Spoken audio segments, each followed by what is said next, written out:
Uh,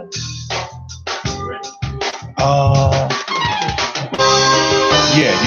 Since we're at nine.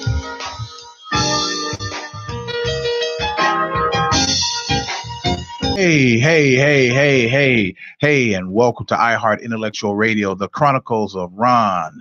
I am your host, Alan J. Campbell, aka your crime fighter. Hey, listen, we're going to get into two things tonight. The first half of our show, we're going to talk about the situation with Bill Cosby, and it's very complicated with a lot what has happened with this man. But at the same time, we got to start thinking. We got to start using this, as my daddy would say. Stop using it. Use your brain. Use your mind. Use your brain, and stop using it for a hat rack. As our tagline here at the show says, feed your brain. We got to start doing that because your mind is only as good as what you put in it and what it produces when you put out.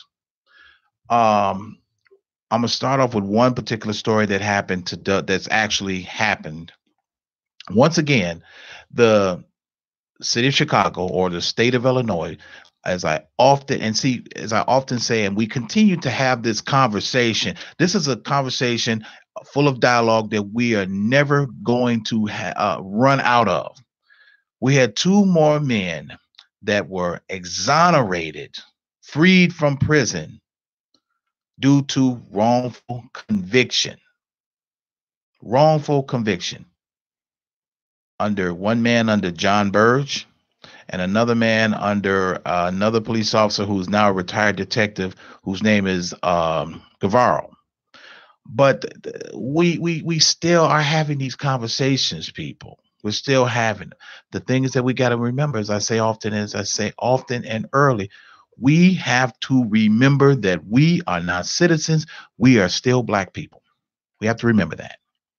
Now, let's jump into this thing with Bill Cosby here.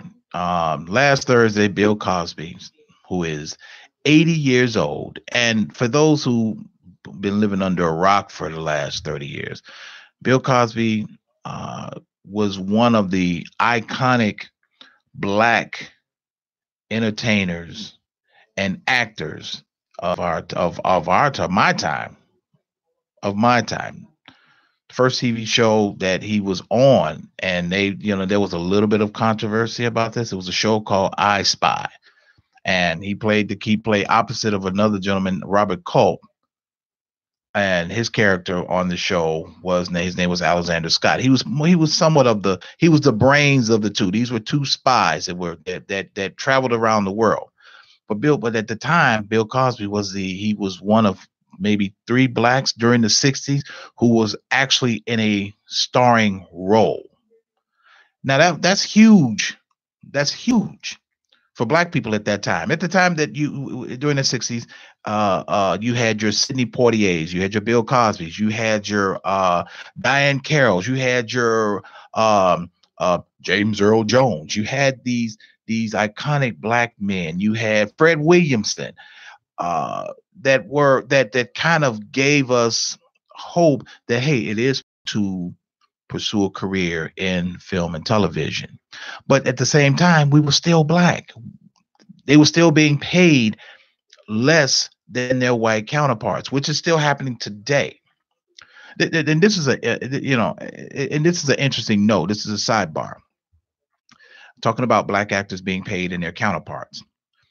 Um, Terrence Howard and Taraji P Henson. And if you don't know where I'm going to talking about, you better you better come to the 21st century because I'm talking about Empire just briefly. Now, they actually had to fight to get more money for the show. Now, the boys are really paid low, but Terrence Howard and Taraji are paid $175,000 per episode compared to their white counterparts. Take that stupid ass show, The Big Bang Theory. These individuals are raking in anywhere between $500,000 to $750,000 per person per episode. So you have to ask yourself, can somebody tell me what the is wrong with this picture? What's wrong with that? But we're gonna slide back over to Bill Cosby though. But that's just something to think about of where we are, where we still are now. Um, when we look at Bill Cosby, we see the upstanding. Bill Cosby was what we would call America's dad for black people. You saw him, and you never saw him in compromising positions, or you never even heard him being in compromising positions, or something that would uh, shatter our image of who he was. Keyword: shatter our image. Dr. Huxtable, who didn't watch the Cosby Show? I know I did. I pretty much didn't miss an episode. Who didn't? But his character was the all American dad. He has a wife. He's a black professional, as well as his wife is a black professional. Then all of his children graduated at the top of their class, and then they went on to college, and then they broke off and began their own lives. Who did not want Bill Cosby as their dad, especially those people who did not have a dad or had a strained relationship with their parents? Who didn't want that? Now, here we are right now, and we have this man who is 80 years old, walks with the assistance of a cane, and is actually losing sight in one eye. Bill Cosby went on to not only do television, but he went on to do stand-up comedy throughout the country and around the world. I mean, next to Richard Pryor and Kevin Hart, this man was he's one of the funniest comedians that I had the pleasure of actually watching and seeing. It's funny, but now we're at the now we're at the back end of this lunacy and this madness. Here we are, and you have five women actually, that all of a sudden comes out and say Bill Cosby sexually assaulted me. Now, sidebar for a moment. Let's talk about this. Let's just delve into that for a moment. Now, don't get me wrong. And women, if you're watching this show, if you're listening to this show and you are a woman and you have been a victim, you are a victim of some type of sexual assault, and the breakdown of the sexual assault means that this is a violent act that is perpetrated upon another human by threat or force. No one has the right to do that to another person. I don't care if this woman is falling down pissy drunk. I don't care if you are adding a little bit of something to her drink. I don't care if you and her in the midst of getting it in, and she's got she's got her legs in the air and 10 toes to Jesus. The moment she says no, don't, and stop, and you proceed on, that's when it becomes a crime. When you take advantage of another individual who is incapacitated, whether by meaning incapacitated, they are intoxicated or drunk, they are under the influence of some illicit drug, marijuana, heroin, cocaine, whatever that may be. They are mentally challenged, retarded, handicapped, whatever you want to call it. And they cannot consent. They cannot verbally say, yes, this is what I want, or we can proceed. It is a crime. It is a violation upon someone else's person, their psyche, their body. That doesn't belong to you, fellas. And women, if you are in a situation where someone feels that that is, you need to bail out right now. This is one of the things where you jump out of a perfectly good airplane, parachute or not. But if it means getting away from this, get away from this. And I wanted to touch on that because we cannot dismiss the fact that what has happened throughout the country, that there are women that have been victims of these particular things, unwanted advances, and sexual assaults, and certain things. We cannot dismiss that fact. But at the same time, we do have women out there that will create these maelstroms, that will create these things to hook somebody up, hook them and book them. I know that. I know people. I know this for a fact. I know people that this has happened to, that someone willfully, because they couldn't have their way, decided to place a case. And if you really want to destroy a man, that's the worst case that you can have him charged with. And oh my gosh, don't let him have gone to court. Try to take this to court and lose. It's over with for him. But going on to Bill Cosby's situation, Bill Cosby has put himself in the most untenable situation that a man, that a professional man, that a well-known man, a well-educated and spoken, this man went to Temple University, can put himself in. Bill Cosby put himself in this position. Now, we can't leave out his wife, Camille. We can't leave her out because there's no way that you're married to someone for 50 plus years and you don't know something else is happening, or you had to have heard the stories, which makes you what, sweetie? Complicit. You're just as guilty as he is. You might as well have been in the room if you into that kind of stuff. You might as well have been in there. But right now, Bill Cosby has been tried and convicted. And he was convicted on 3 counts of aggravated indecent assault. Now, Bill Cosby said in a deposition a few years ago that, yes, he did introduce Quaaludes into the drink and took advantage of these women. He said this out of his own and with the deposition, and he gave a deposition.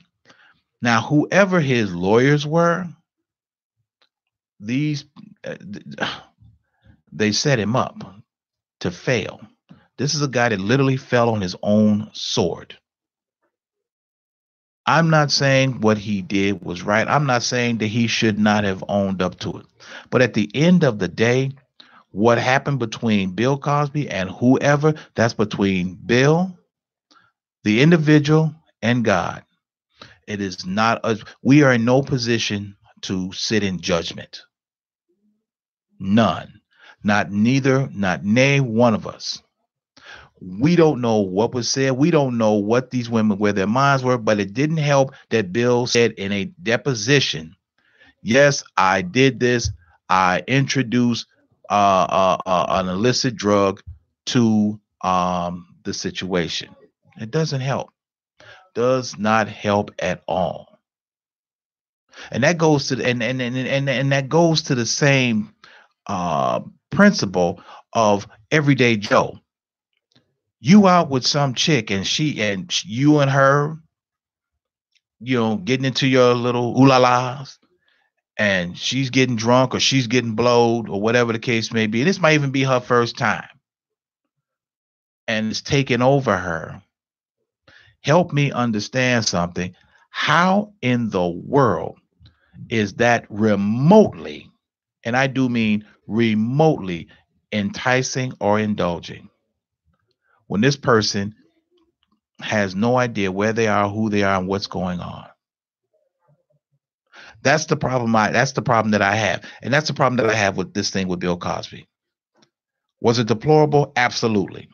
Was it wrong? It was beyond wrong. This was a man who used his position of power to do what he did. Now, at the end, pretty much at the tail end of it, the caboose of his life, now he's paying for it. He's looking at 30 years. That's 10 years per count. He's charged with 3 counts, so that's 10 years per count. 30 years. He's 80 years old. Now, Some of us hope that he doesn't go to prison and maybe hopefully a suspended sentence or maybe some probation.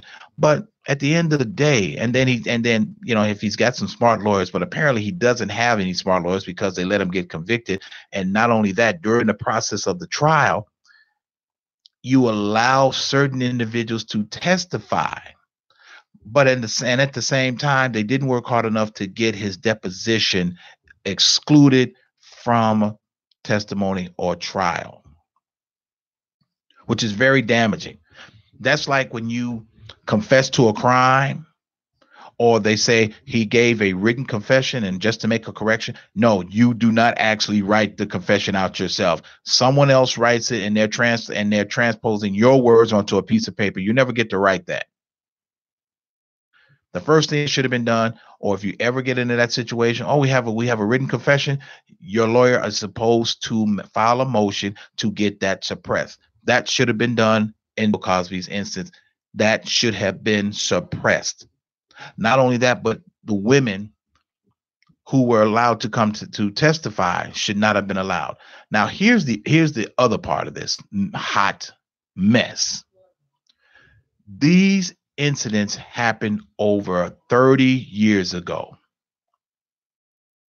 Happened 30 years ago. I'm thinking, what's wrong with you? Now, all of a sudden, now everybody wants to jump on the bandwagon.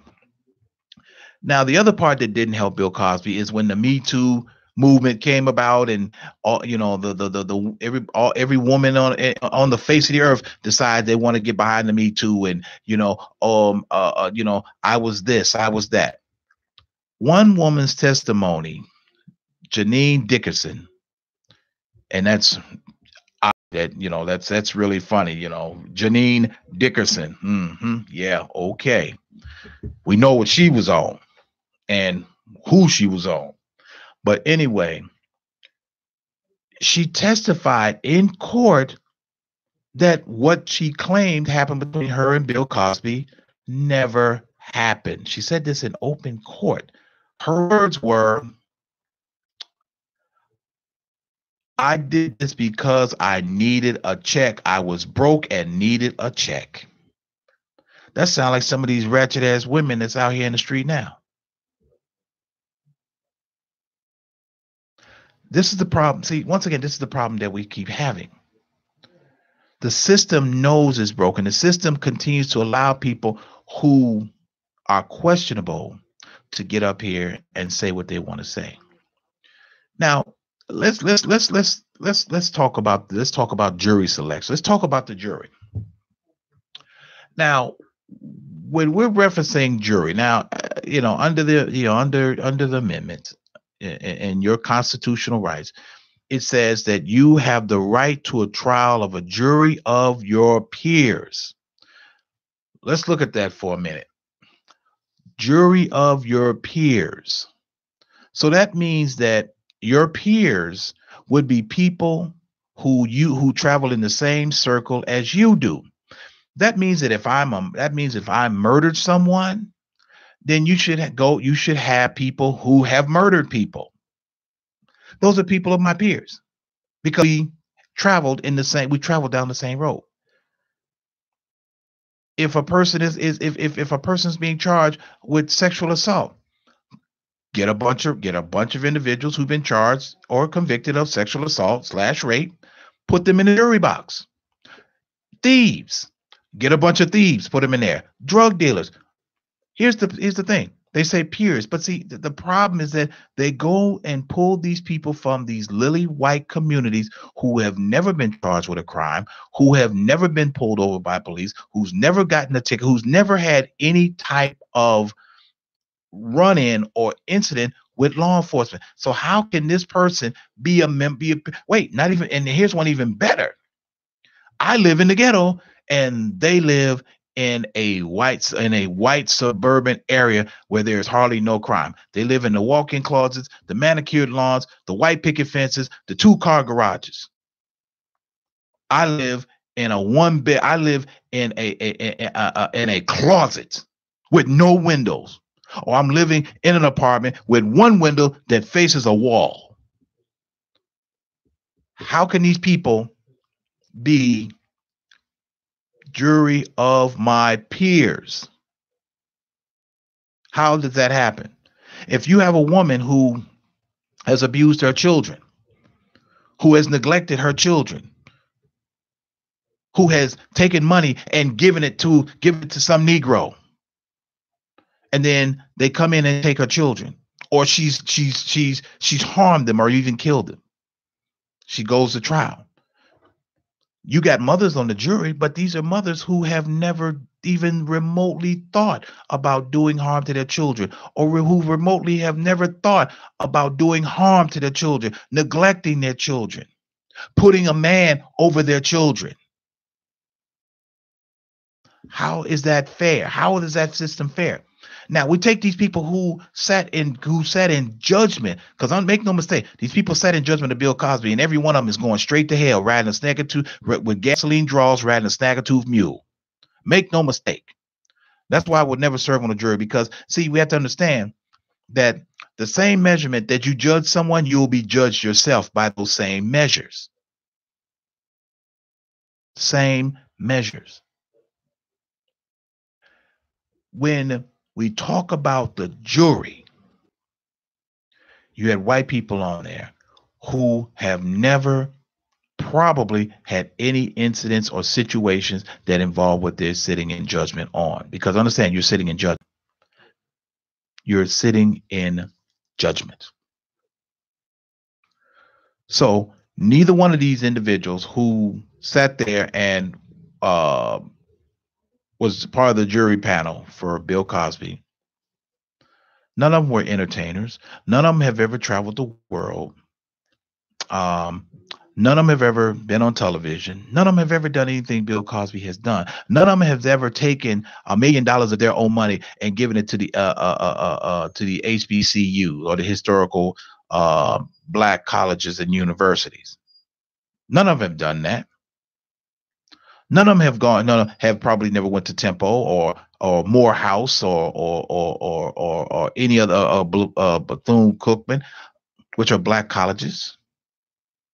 None of them have ever done. So how can these people be a jury of his peers? A jury of his peers. See, we have to understand that this system is not designed for us. It never was. When they sat down and created laws, the laws were never designed to consider or to have black people as part of it. It was never designed for that.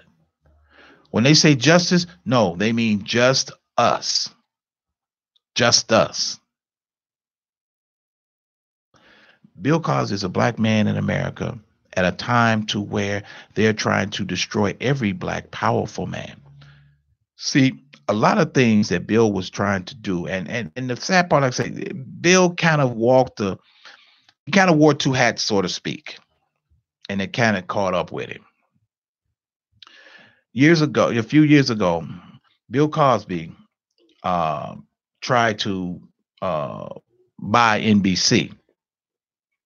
He wanted to buy NBC and put different and create certain shows that was designed to awaken the black mind. That's what he was trying to do. And they crucified him for that. Bill Cosby spoke out and he criticized BET for selling out. And this is us once again, niggas selling out to white people. Now, when BET sold out to Viacom, which is a white-owned country. Now, if you all think about it, for those who are really of age and thinking about this, BET had a lot of educational programs designed for black people that were designed to awaken our minds, to keep us aware, keep the mind sharp. But as soon as Viacom got a hold to it, they started putting on a lot of nonsense and a lot of BS. BET has gone literally into the toilet. And that's where they want to keep us. This is where they want to keep us. The problem is that we keep allowing these people. Now here's a little footnote. There's a show called Seventh Heaven, and it was a guy named Stephen Collins. Look this dude up. Look this dude. This dude pretty much did exactly the same thing Bill Cosby did, but this dude actually admitted to having feelings and had a propensity for young girls. He even said himself that he had inappropriate contact with young girls that were involved in the show. He said this. Here's the part. This man was not tried. This man was not charged. He was not indicted. He didn't even go to trial. But Seven Heavens is still on television, though. See, that's the difference between Bill Cosby and Stephen Collins. White, black. That's the difference. That is the difference. We have to understand, no matter how much money Bill Cosby has, no matter how much fame he has, hey, bro, you're still black. Make no mistakes. Make no mistakes. If you want to join in on this conversation, please do. If you do, call us here at the station at 708-223-8953. That's 708-223-8953 to join into this conversation about the topic on Bill Cosby and the situation that he has put himself in. This is something that we got to continue to understand. See, like, and this is a sidebar. The same thing with O.J. Simpson in 1995. See, we got to understand, stop messing with these white women, because white women are kryptonite to the black man. We have to understand that. O.J. Simpson, hence, whatever you may think or feel, and in white America's eyes, O.J. Simpson got away with killing 2 white people, and that's a rarity. I mean, he got away with a double banger, and nobody knew, and nobody could say anything. But then this circus clown goes to Vegas and commits an armed robbery, and they cap him off for 30 years. That's the problem.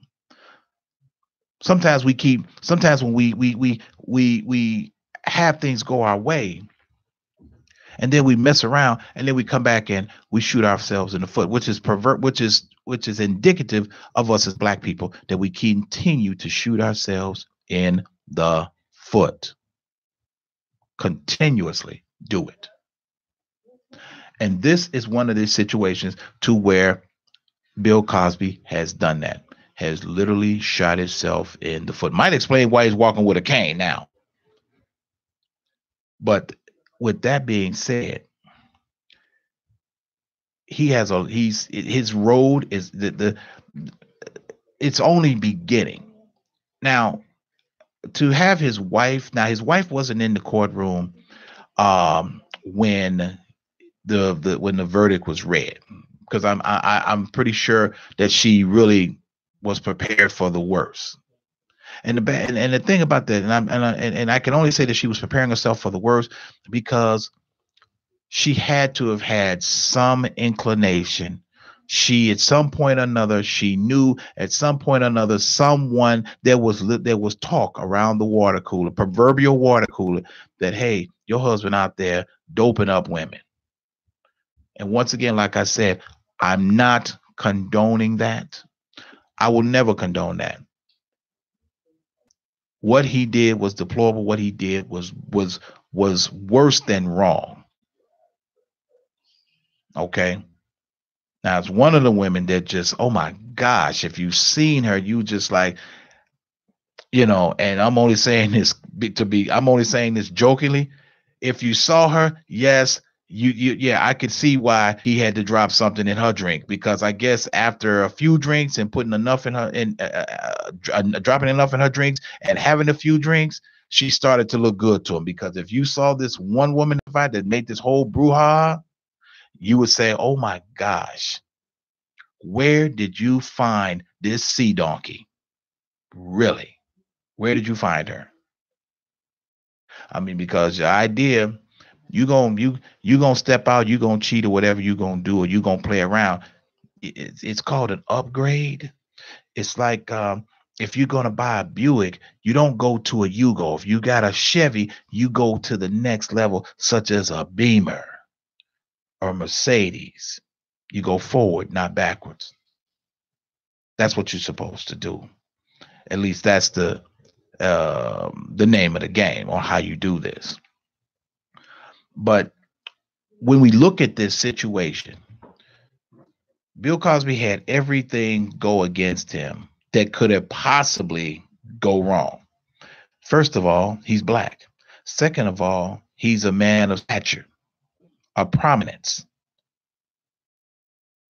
Third, he got caught with white women. It's an old saying: you don't want to get caught with a dead girl or a live boy. Fortunately for him, he didn't get caught with either, but he had some of the ugliest white women you could ever lay your eyes on. So this one chick, I mean, my gosh, she's really hard on the eyes. Hard. But he put himself in this position. Now, you can ask me, do I have any sympathy for him? Hell no, absolutely not.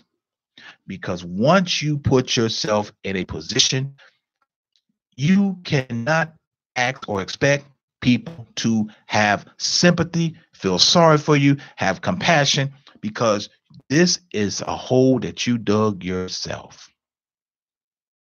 You did this. Bill has done this, and to a point, he's not only shamed himself, but he's shamed his wife of 50 plus years, because Bill and his wife Camille, they met while he was in college.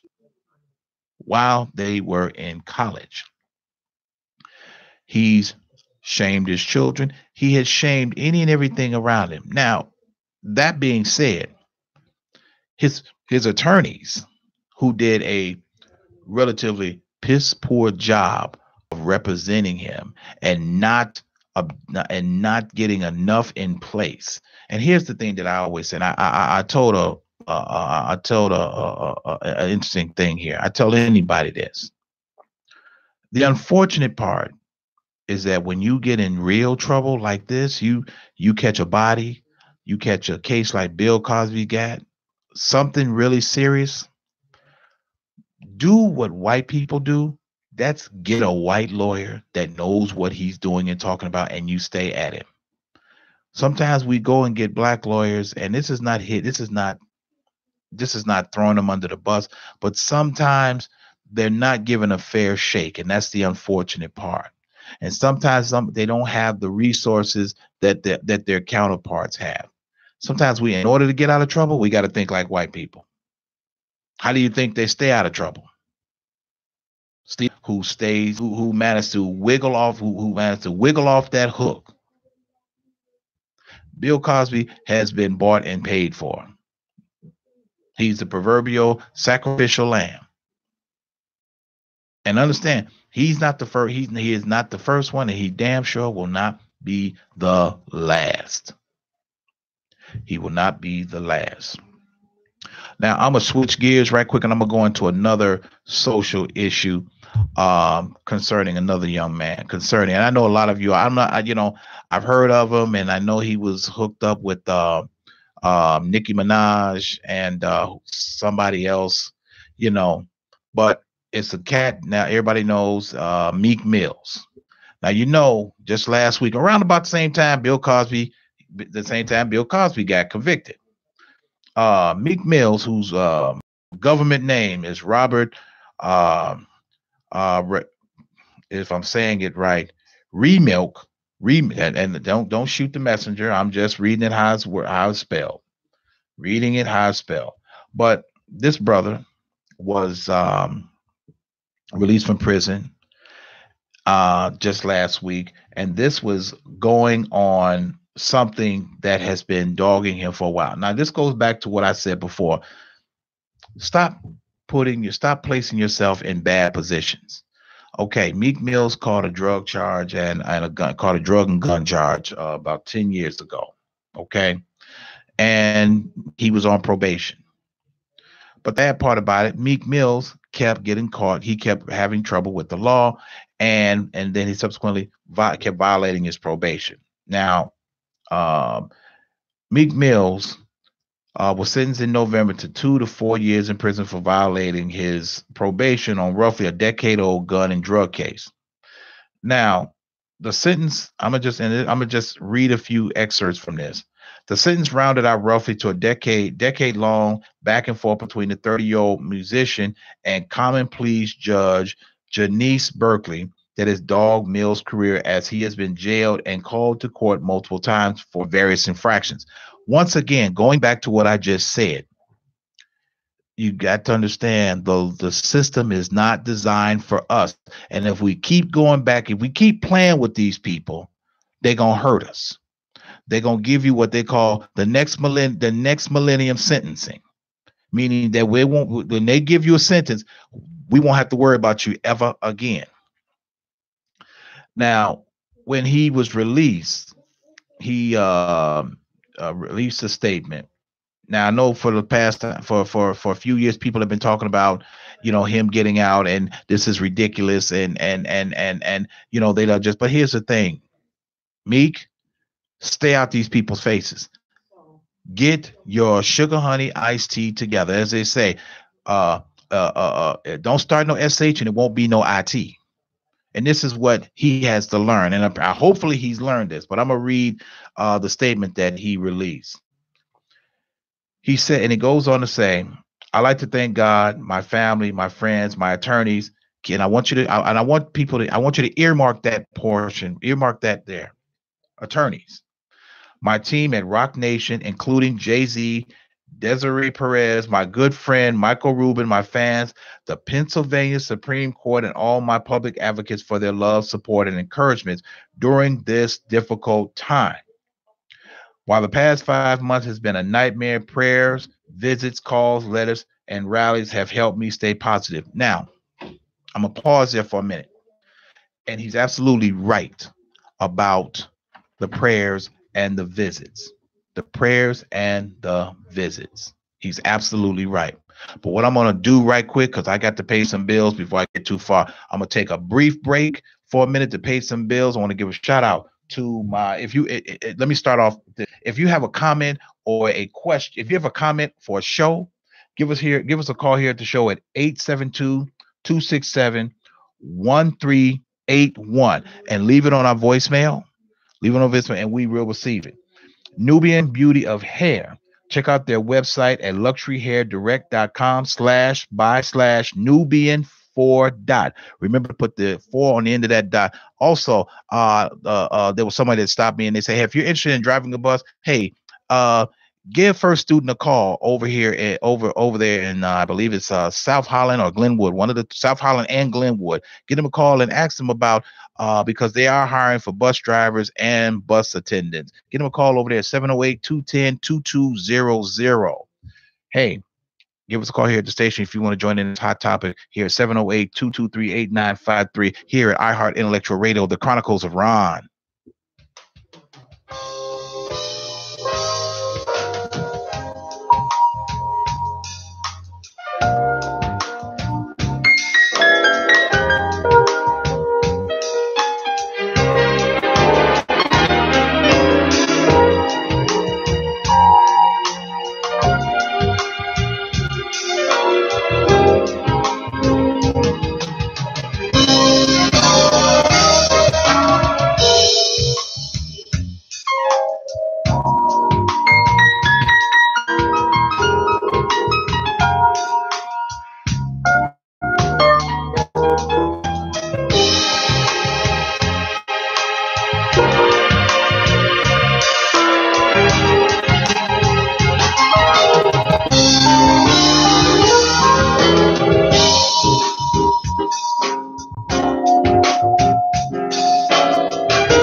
Hey, welcome back Welcome back to iHeart Intellectual Radio, the Chronicles of Ron. I am your host, Alan J. Campbell.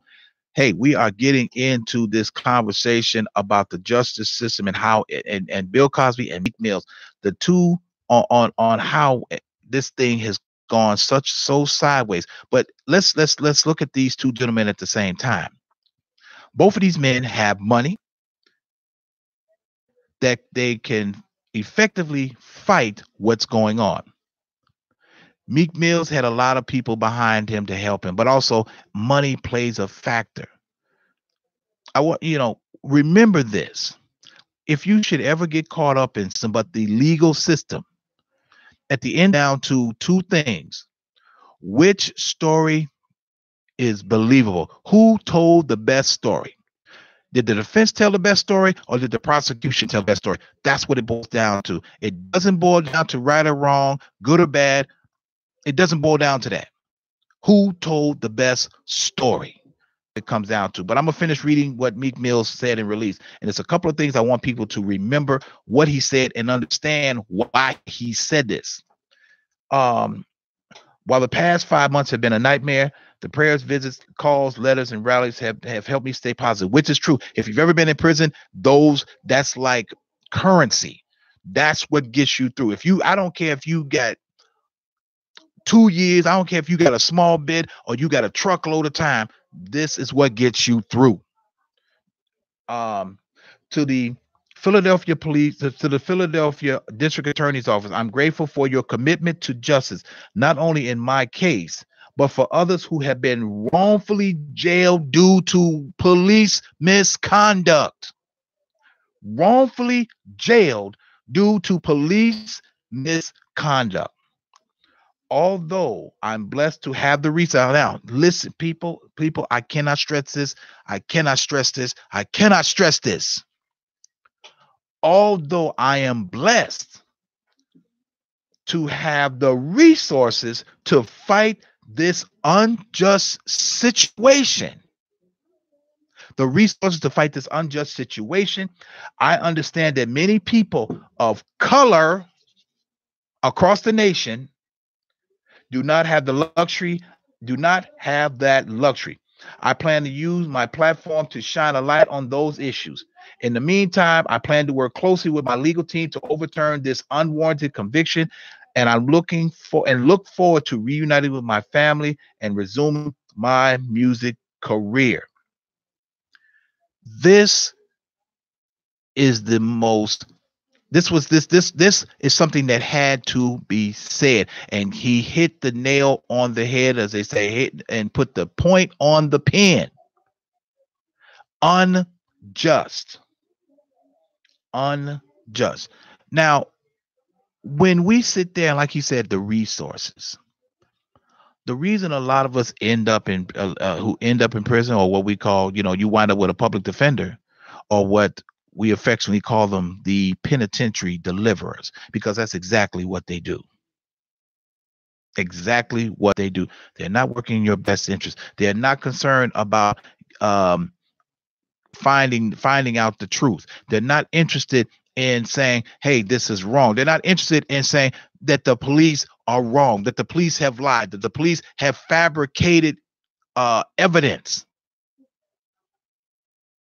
They're not going to do that, because it's so. I remember one lawyer made a comment to an individual who had pled guilty, and as the individual pled guilty, and they were taking him back to his holding cell, the state's attorney, walks past his cell, and as they were conversing, he said, "Hey, man, I know that you're innocent."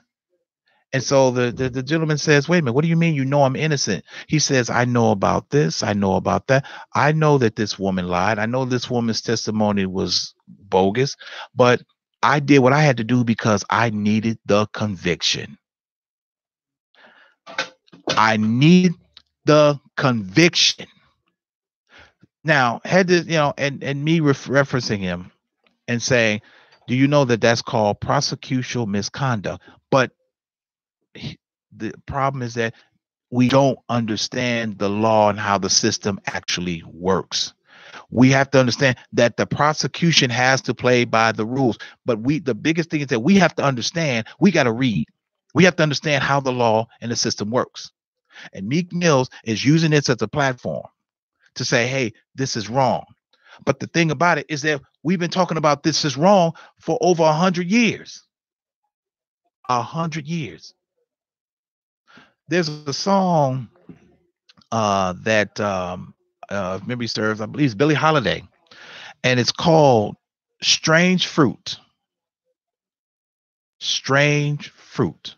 Now, I'm not gonna give away too much of that song, but go to YouTube and type in Strange Fruit by Billie Holiday and listen to that song about what has happened to us, what is happening to us, and what continues to happen. Brown people get more are given more resources, are given more chances than we are, and we've been here all our lives. But we're still having this conversation about injustice. We have to understand this, people. We have to be real with ourselves. This is never going to go away. As long as the powers that be, and I do mean white America, are in control, are running the show, are setting up laws, are dictating what we can and cannot do, where we can and cannot go, where we can and cannot live. This is going to continue. But at the same time, we have to stop. We have to, at the same time, we continue to put ourselves in these type of positions when we neglect our children in areas in need, in times of need, in areas of that they need, that they have to be there, instead of having your behinds out in the street, or you putting some man over your children. Because they keep looking at us and saying, why should we change anything? Because they're doing it to themselves. When you got people that just want to live places rent free and don't want to pay no rent, don't want to pay their way. When we keep indulging ourselves in gang activity and drugs, and then when Johnny Law comes in and he knocks us upside the head, or he puts a case on us, and we standing there looking like Joe Stupid, I don't know why he did this. Well, all he's doing is help facilitate the inevitable. That's what he's doing. When they come in our community, in their mind, they are the zookeepers, and they are walking through the enclosures looking at the primates or specimens. Because some of us keep acting that way, and it only validates what they say.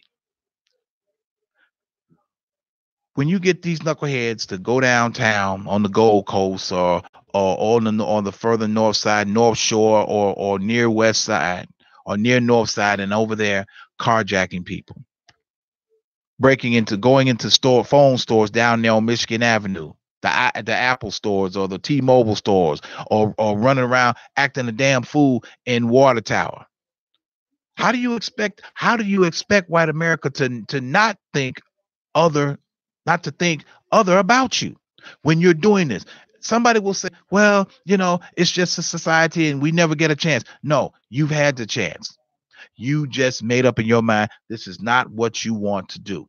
You've made up in your mind, this is not what I want to do. When you have mothers, or when you have mothers who have to step up because their daughters have gotten so wayward, so ratchet, and not take care of their kids, and then they got to step in and file paperwork to get these children. So now the mother she not only becomes a mother, but she's also grandma, but then she becomes a mother because she has to try to instill these particular things in their children. Then hopefully, if there's male boys that are a part of that, she's got to try and teach him how to become a man. Understand something, ladies. You cannot teach, women cannot teach boys to become men. It has never been done in the history of raising children. If you don't believe me, look at some of these individuals that are growing up right now and how infeminine they have become.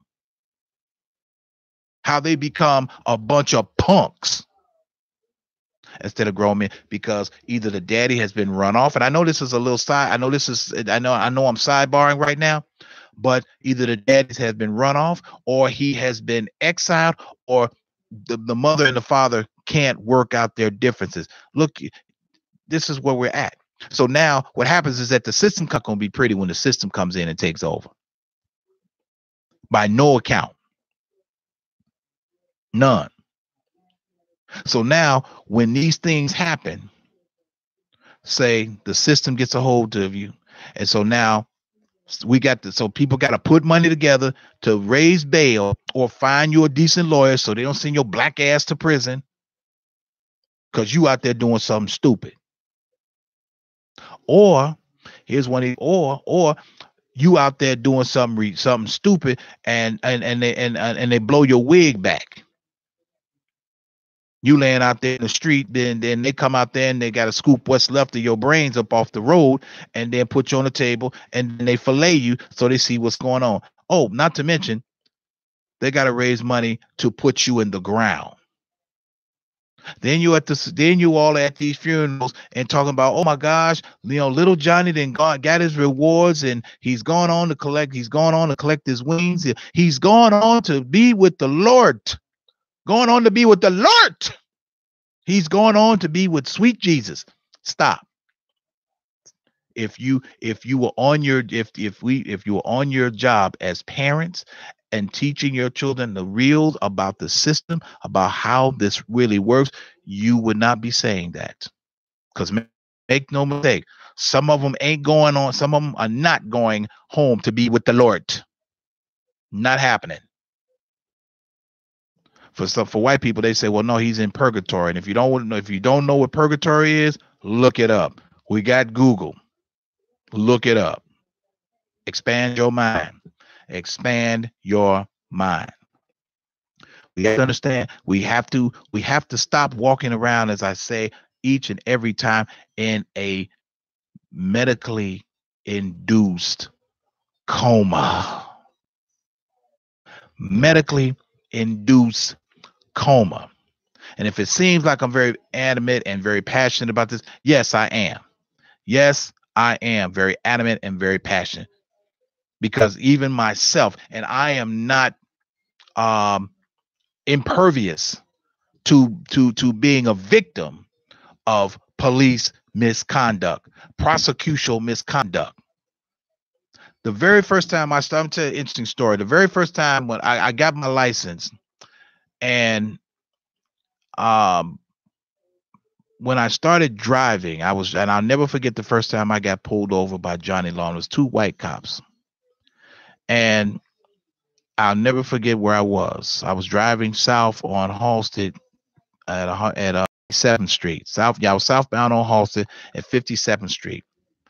Now, in my mind, I had done nothing in my mind. Now, remember now, we're taught as individuals that we are supposed to respect police and we are supposed to comply. And you hear me say that too before about compliance. Okay. And there's a way of doing that. I crossed 57th Street, and and all of a sudden I hear the siren, bop, bop, bop, and then lights, everything is going. Pull over, and I'm thinking, what did I do? And when he walks up to the car and asks for my driver's license and I believe that insurance, my response was, okay, what did I do? I asked him a question. What did I do? And his response was, I will inform you on what you did when I get done dealing with you, or something along that. Basically, he was being very belligerent. So he still never told. So he comes back and says, well, you drove through that red signal back there. Now, we could have gone back and forth about what color it was or what color it wasn't. But what I knew for a fact is that the signal was a flashing yellow. But what he saw was a black man in a fairly decent car with a tag with a drive away sticker in the window, and his thought was, let me see what this Negro is up to. I will never forget that. But as life went on and running and had and having different and you know and having different interactions with police, you find you begin to develop a level of resentment, and even to a point you become callous, and then you no longer share the same um feelings, or and you begin to lose respect for them, especially when you've seen it over and over and over and over again. This is where we're at right now. This is where we are at. But I want you all to think about, if you want to read more about Meek Mills and his statement, just pull it up. It's out there. It's out there. Get from in front of that TV, in front of the Housewives of Beverly, Housewives of Atlanta, and the Soul and the Hot Nicks TV show, and all this other unnecessary stuff, and educate yourself, educate your children, so they know how to function out here. So they know how to. Hey, you know what? My man over here, my man Earl, who I love, who takes care of everybody here at the show, and he's giving me the helicopter. But you know what? I'm glad. Hey, we had a good time here tonight. I hope y'all enjoyed the show. I hope you all enjoyed the show. That's my time here on iHeart Intellectual Radio, the Chronicles of Ron. You know, to my sponsors, Nubian Beauty of Hair. Check out their website, luxuryhairdirect.com/by/Nubian 4 dot, and also give this bus company a call. Give First Student Bus Company a call if you're looking for a job for they're looking for people for bus attendants and drivers.